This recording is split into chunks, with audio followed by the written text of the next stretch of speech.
Hello students, now we are going to discuss that is extraction of aluminium. Already in the previous class already we have discussed extraction of iron. Extraction of metal mainly depends upon the nature of metal and its ore. On the basis of the properties of ore, different extraction methods used.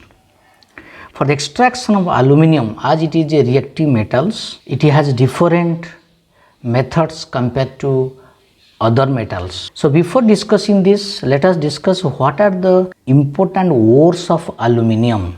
Important ores of aluminium, that is very important ores, that is bauxite ore. It mainly contains aluminium oxide and 2 water, that is dihydrated aluminium oxide, that is called bauxite. It contains water of crystallization. Then diaspore, it contain monohydrated form, that is containing 1 water, L2O3 and S2O, monohydrated aluminium oxides, and corundum, that is anhydrous aluminium oxides.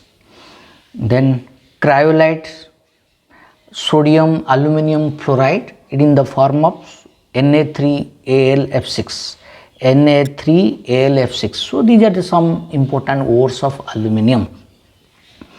What are the metallurgical methods? What are the metallurgy behind the aluminium from bauxite ore? Let us discuss. Mainly bauxite ore, it is the oxides of aluminium. It contains impurities like ferric oxide, that is oxides of iron, and oxides of silicon, that is silica, SiO2, and that it mainly contain Fe2O3 and silica, that is SiO2. These two important impurities, that is gangue, present in the bauxite ore. It should be removed before extraction. That is, first method is concentration of ore. In concentration of ore, we have to use 3 methods mainly to purify the bauxite ore. First one is gravity separation. Already we have discussed in the different extraction of metals, that in previous videos.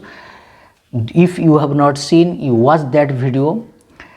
It is very important concept regarding extraction of metals. Gravity separation, first the ore will be washed with water to remove the impurities present in the ore, either soluble impurity or the lighter particles present in the ore. So gravity separation, then magnetic separation to remove the impurity having magnetic properties or ore having magnetic properties. In this way the ore and impurity can be separated. Gravity separation, magnetic separation, already we have discussed in the previous video using magnetic nature. Then very important method, chemical method, that is called leaching. It is a chemical method that is called Bayer's process. The process name is called Bayer's process as the name of the scientist. It is called leaching. Here what happens, the basic concept of leaching is the selected chemical will be used which reacts with the ore, not with the impurities. Here what happens, the bauxite ore, it is a oxides of aluminium and treated with sodium hydroxides. This is very important. In the first step, sodium hydroxide will be mixed with the aluminium oxide and produce soluble sodium metaaluminate, NaLO2 sodium metaaluminate is formed, NaLO2 is formed, and this sodium metaaluminate in the second step when CO2 gas is bubbled, so in the solution of this is the aqueous form. This is in aqueous form. When passed to the aqueous NaLO2 sodium metaaluminate, then what happens, a solid aluminium hydroxide is formed.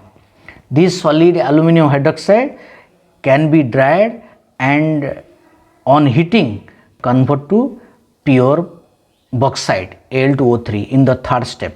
So this pure bauxite ore is called alumina. This is called alumina. So in 3 steps the bauxite ore can be purified. In the first step, treated with the aqueous NaOH solution forming soluble sodium metaaluminate. Then second step, pass CO2 gas, bubbles with CO2 gas. Then when the CO2 gas will pass, then this metaluminate convert to solid aluminum hydroxides, which is insoluble in water. This aluminum hydroxide, when dried and heated, then convert to pure bauxite, that is called alumina. So in the 3-step, bauxite ore can be purified after gravity separation and magnetic separation. Then next part is how to get aluminum from aluminum oxide. This method is called, that is reduction method, conversion of bauxite ore into alumina. Mainly it is done by electrolytic refining, already we have discussed. Mainly reactive metal is purified by electrolytic methods. So this method is called Hall-Heller process. This is called Hall-Heller process, purification of bauxite ore. This is mainly, it is a tank made up of, that is here steel tank, where the graphite lining, this is a steel tank, graphite lining, it acts as your cathode, and carbon rod, graphite rod used as anode. This is your cathode, this is cathode, and this is anode. Anode is positive electrode and negative electrode is cathode. Both made of, that is graphite. Here cathode is made of graphite, that graphite, and is given a lining in the steel tank, and the rod used as anode, it is also graphite. And the solution containing that aluminum oxide, that is bauxite, and cryolite. Cryolite also mixed with the aluminum oxide. Here it is a mixture of Al2O3 and Na3Al F6. This is called cryolite.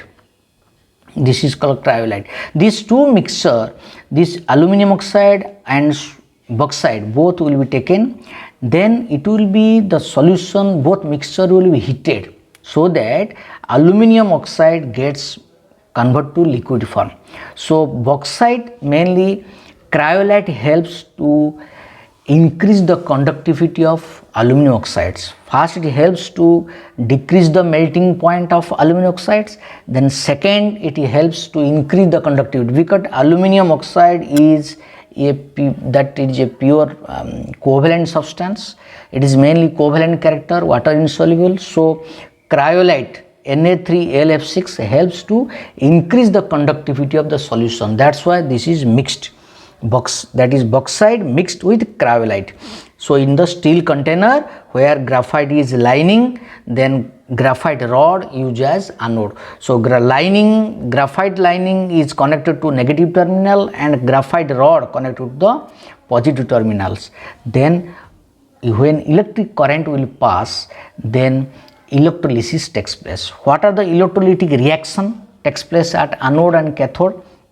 You see, in the cathode what happens, this is called cathode, this is cathode, this part is your cathode, lining is cathode, this is cathode, this is cathode.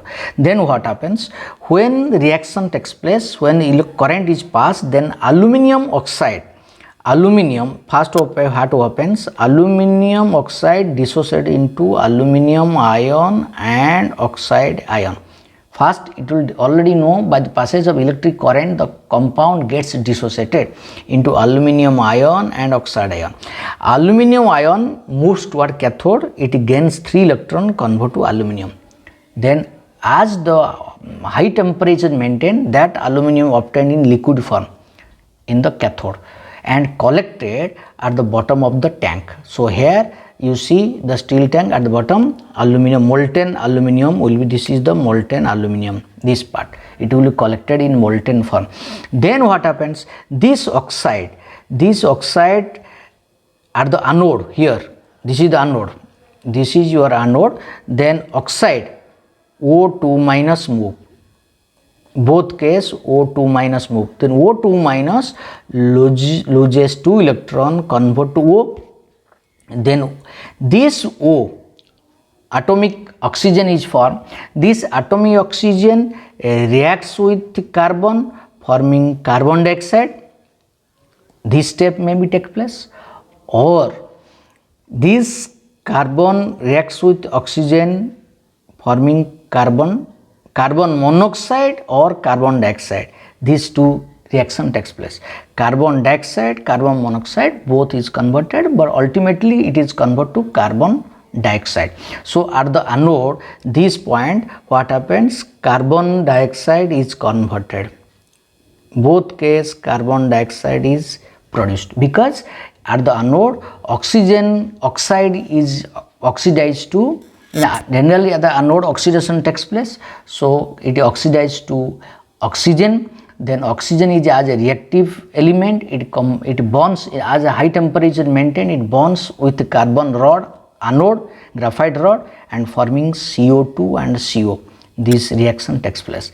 Overall reaction is like this: aluminum oxide convert to aluminum and this carbon convert to carbon dioxide. So what happens? The carbon rod, which is used as anode, gets burning continuously, forming carbon dioxide, and the aluminum deposited at the bottom of the tank in the liquid form, and it will be collected from the tank. Then this is the overall reaction of the extraction of aluminum. Then next part is, what are the alloys of aluminum? We know different alloys generally prepared, can manufacture from the aluminum by mixing different metals. So first important alloy of aluminum is duralumin. Duralumin is aluminum, copper, manganese, magnesium, 4 metals are mixed in the percentage: aluminum 95%, copper 4%, manganese 0.5%, magnesium 0.5%. Very less percentage of magnesium, manganese is used, but mainly it is main composition is aluminum. So it is used in manufacture of aircraft, aeroplane, pressure cooker, this and ship, so that because it is not easily rusted.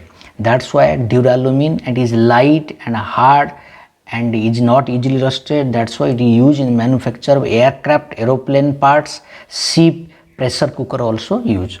Then second aluminum ore is aluminum bronze, made of aluminum copper, 15% aluminum and 85% copper. That is called aluminum bronze. It is in the preparation of utensil, coins, cheap ornament also manufacture. Then magnesium bronze. Magnesium bronze means aluminum and magnesium. Aluminum 90% and magnesium 10%. You have to remember the percentage also. In the preparation of aircraft, tools, balance beam is made of also magnesium bronze. It is not easily rusted. Then AE alloy, it is generally aluminum American alloy, that is we can say also AE alloy. That's why it is made of 93% aluminum, 4.5% copper, 1.5% nickel and 1% which one? Magnesium, and it is used in the manufacture of aircraft. That is AE alloys. AE alloys made of aluminum, copper, nickel and magnesium and used in the aircraft. So this is the very important composition of different alloys of aluminum. Remember these things and practice it. Okay, thank you all.